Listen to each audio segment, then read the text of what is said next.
ucigari, hai să vedem la perete dacă asta. Pentru uci. Din partea asta. Hai să vedem uciconi. Hai să faci tu.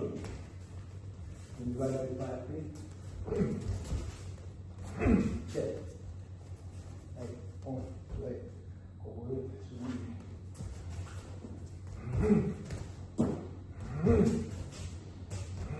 Exact. Bun. O alt tip de lucru, se lucrăm doar primul part. Practic să vin, impact, distanțare. Impact, distanțare. Iasă. Impact. Pe asta, mă distanțez. Impact. Exact.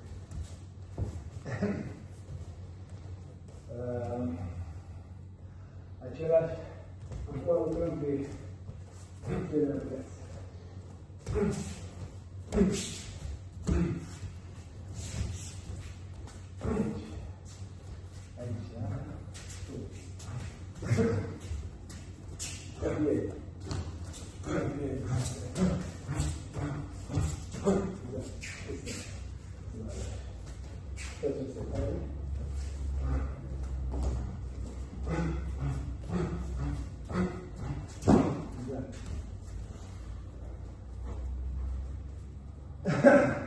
Are roșii sau o ucigare.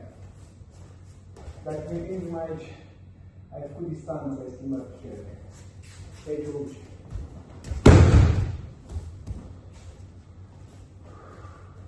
Da?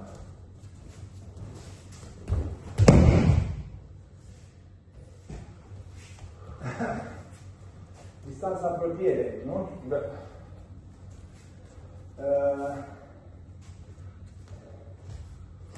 Distanța asta, aici, o să te oprești. Te oprești. De aici schimbi. Ia, iubiți pe mine. Pam, pam, pam, pam. De aici am iar și apoi.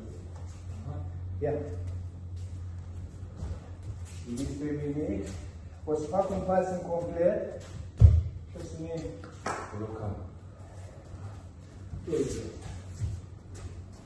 O să-mi faci araiuși. Schimb. Hai și pe stânga. Da. Eu vin, te oprești. Schimbi picioare. Am cam greșit. Nu avem oricum, dar și pe de-aia facem. Vin, tu te oprești.